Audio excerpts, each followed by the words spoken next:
Our next speaker is Dr. Rohit Modi, and this is going to be interesting because we learn how to make a fortune during our residency.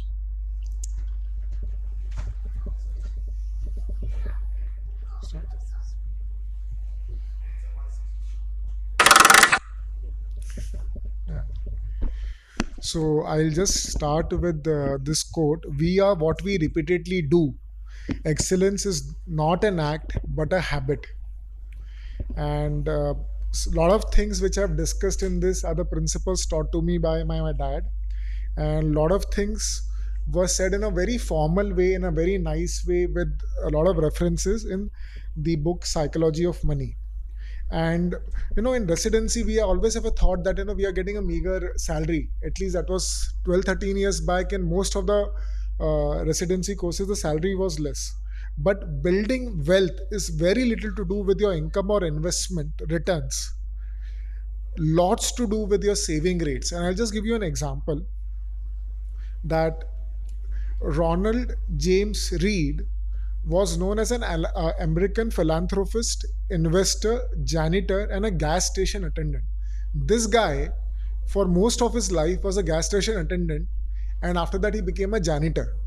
But there was a library near to his workplace where he used to go and read the some of the newspapers covering the financial aspects, and he realized he can do small bits of investments, what we call in a fancy term SIP, in blue chip companies.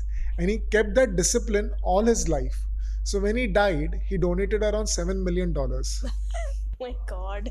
Yeah. And he was very happy in his life, as compared to a guy who was a Harvard University of Chicago alumni, a very celebrated guy, and he retired in his late 40s. He was a former vice chairman of Merrill Lynch.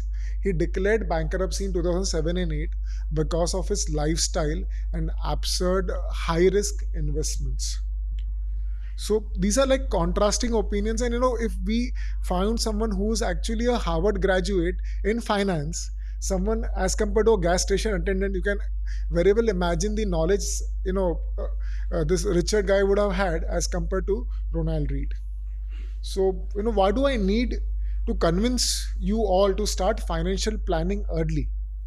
Because we always hear, and suddenly we are in residency, 5 6 years of concentrated work, seat mil gaya hai, and engineering students are earning so much, and we are earning whatever we want to live the life to the fullest and travel a lot, eat out, gadgets, probably bikes or cars. And there are a lot of uncertainties with respect to investments. When we look at, there's no guaranteed returns on any of the investments.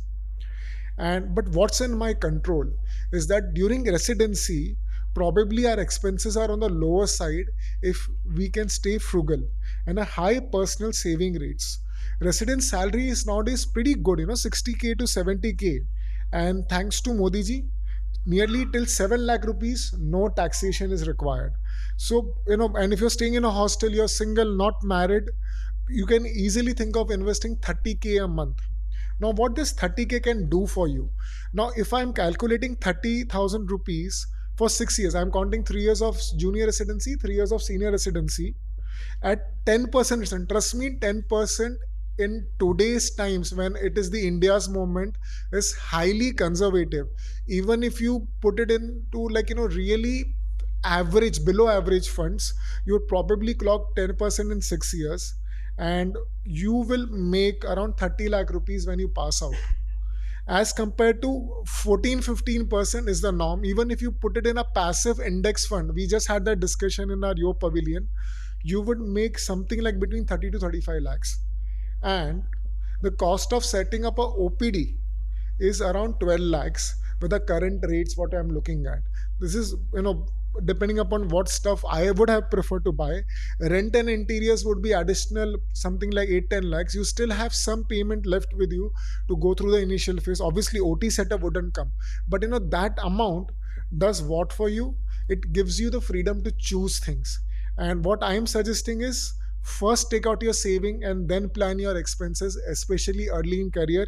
This is the habit which is going to take you forward, because the second asset which you create is going to give you huge amounts of benefits. I've seen that personally. I started my investment much later into practice in 2017 and 2013. Whenever the market increases slightly also, I can see a nice beautiful jump in my portfolio. And I'm strictly a SIP person in mutual funds. I do not do equity, direct equity. And what it has done is, because I've seen a good amount of asset creation, I actually am deciding attachments, my workflow, and I'm working on my terms.